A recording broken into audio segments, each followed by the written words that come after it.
Olá, boa tarde. Como vocês estão? Estão bem? Espero que sim. Eu sou a professora Janete, da Secretaria Municipal de Educação. Hoje nós vamos trabalhar um assunto muito interessante que a maioria dos jovens gosta, que é a internet. Então vamos lá ver o que nos espera. A internet como fonte de informação e pesquisa. Embora a internet tenha facilitado o processo de pesquisa, nem tudo que é publicado é confiável. E aí, vocês concordam? Que nem tudo que é publicado nós podemos confiar? É o que nós vamos analisar agora. Um bom pesquisador é aquele que desenvolve. Ele desenvolve o quê? Um olhar crítico. Então, ele dá uma peneirada naquilo que ele lê. Ele dá uma filtrada, né? E analisa as respostas obtidas. Para refletirmos sobre esse assunto, vamos ler os textos a seguir, que são um pedido de ajuda de um estudante, publicado na internet, e a resposta de outro internauta. Então, o estudante faz uma solicitação, um pedido de ajuda, faz uma pergunta, e tem um outro internauta que dá esse feedback, essa resposta.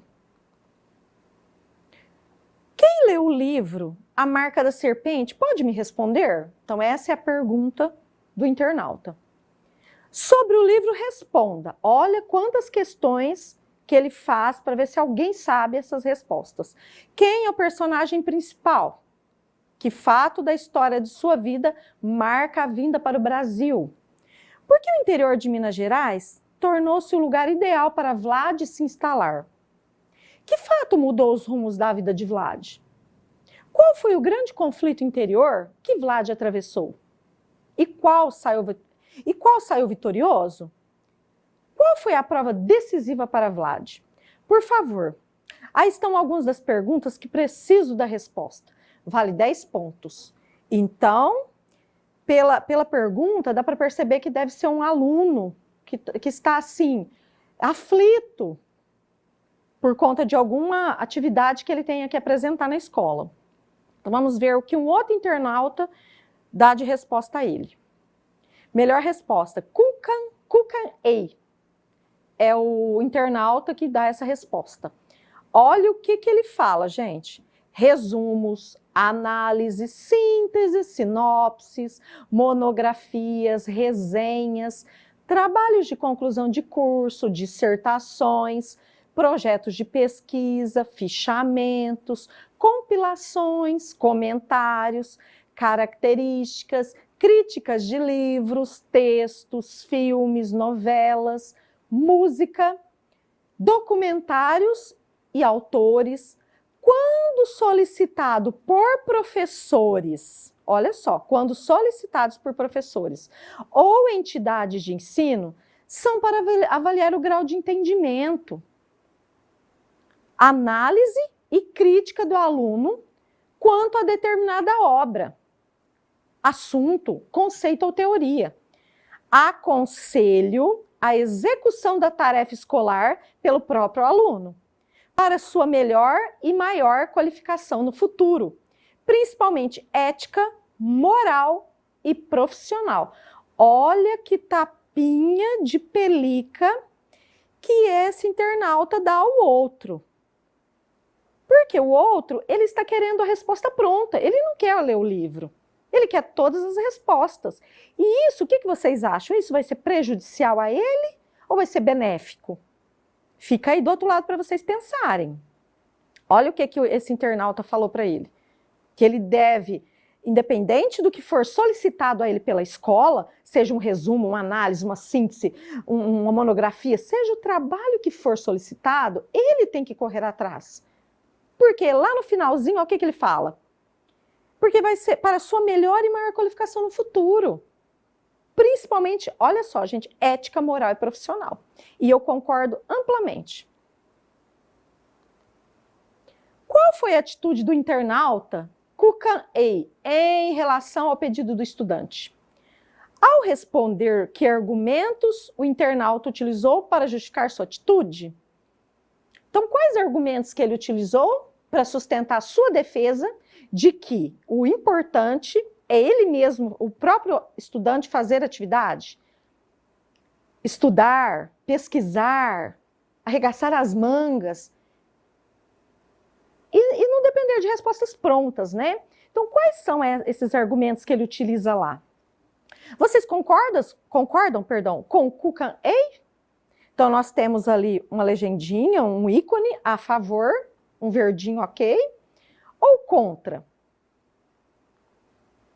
Leitura. A internet desenvolveu-se no Brasil a partir da última década do século XX. Desde então, e cada vez mais, é a principal fonte de pesquisa dos estudantes. Sobre esse assunto, vamos ler alguns trechos da crônica de Moacir Scliar, escrita para o site da Carta Maior, uma publicação eletrônica multimídia.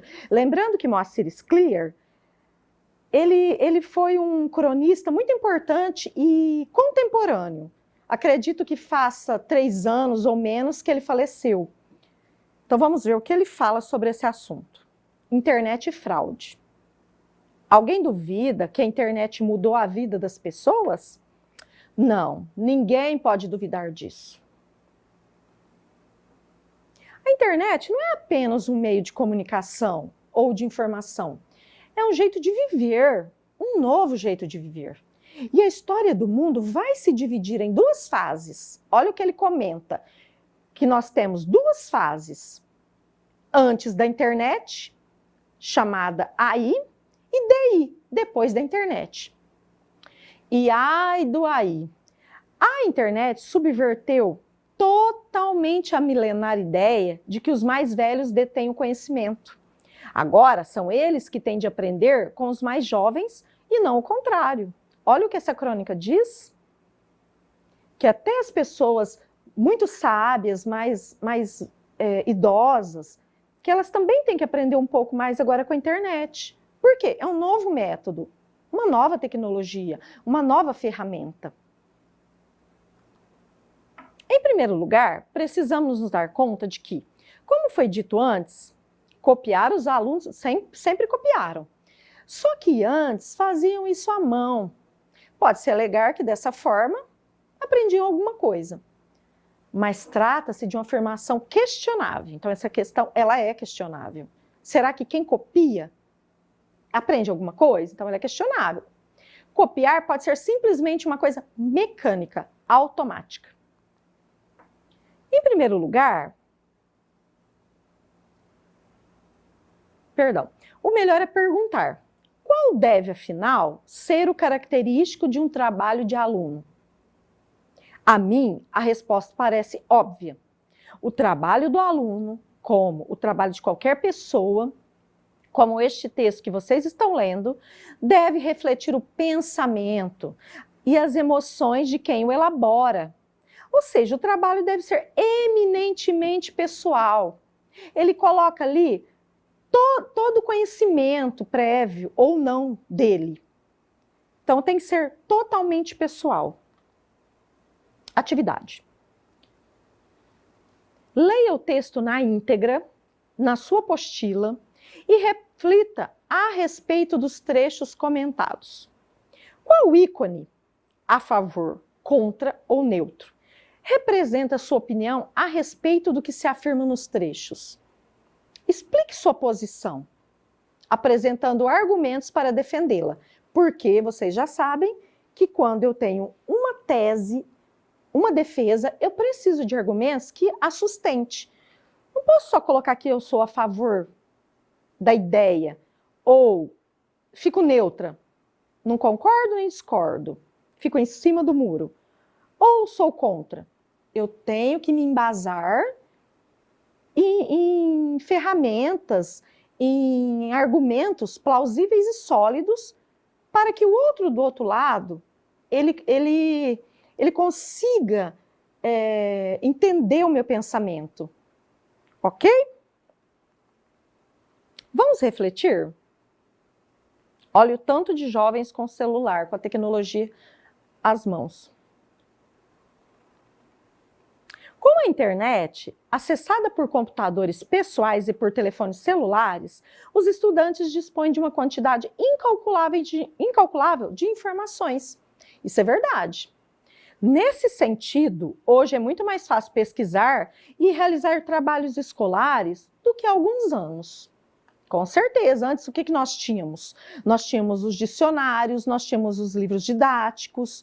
Hoje nós temos essa ferramenta importante, poderosa, porém, que nós temos que saber utilizá-la com parcimônia, com critérios, que vocês vão ver agora. Mas essa facilidade pode ser enganosa. A grande quantidade de textos, dados, documentos e imagens disponíveis, um estudioso se refere a esse fenômeno como pandemia de informações. Nós estamos tendo a pandemia do Covid-19. Por que pandemia? Porque ela abrange todo o território e outras nações. Aqui fala também, utiliza esse termo, pandemia. Mas pandemia do quê? De informações, porque são muitas informações. Exige do pesquisador algumas competências bem desenvolvidas, principalmente as capacidades de ler criticamente. Então, nós temos que ser críticos quando nós lemos. Não podemos absorver toda a informação. Nós temos que saber selecionar e organizar essas informações. Muitas vezes os usuários se esquecem de que computador e internet são apenas meios, instrumentos, que não substituem nosso trabalho, a nossa inteligência, nossa cultura e nossa sensibilidade. Então nós temos o quê? Que filtrar. Nós recebemos tantas informações e muitas das vezes nós passamos, nós compartilhamos essas informações sem saber se são verídicas. Ah, professora, mas o que nós podemos fazer para ter certeza se aquele assunto, se aquela informação, aquela notícia ela é verdadeira? Nós temos que ir a fontes confiáveis e não sair por aí compartilhando algo que pode ser prejudicial ao próximo. Ok? Para isso nós temos que ter o quê? O que fala aqui? Uma sensibilidade. Nós temos que ler criticamente. Não é ler e absorver do jeito que está. Nós temos que ir filtrando o que é realmente importante e o que não é. Bom, nós acabamos mais essa videoaula. Peço para vocês em casa observarem o material de vocês, darem uma lida, estudarem, fazerem as atividades propostas, tirarem as dúvidas com o professor de vocês, ok? E por hoje é só, fiquem com Deus, um forte abraço.